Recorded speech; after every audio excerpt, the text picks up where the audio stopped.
Let's say that I'm researching the relationship between social media, teenagers, and addiction.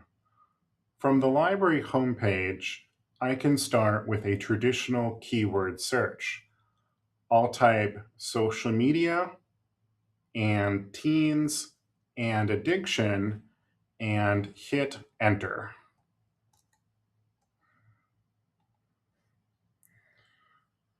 This is considered a standard Boolean search. I'm identifying the main concepts in my topic and using and to tell the database that I want results that include all three. But there's now another way to search.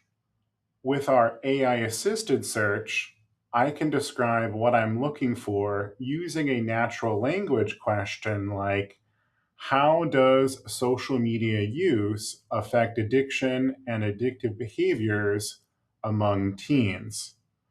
So what I'll do is I'll take this question, I'll put it in the search box, and then what I'll do is I will turn on the AI assisted search button. Instead of figuring out the perfect combination of keywords, I can start with the question I'm actually trying to answer and let the search tool help identify relevant research.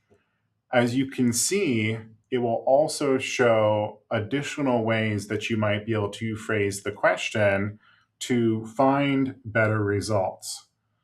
Once I find an article, there are also AI tools that can help me summarize the research and quickly understand its main ideas, or I can actually interact with the given article by going to Ask AI, and then I can have a conversation with that document to learn more about its contents.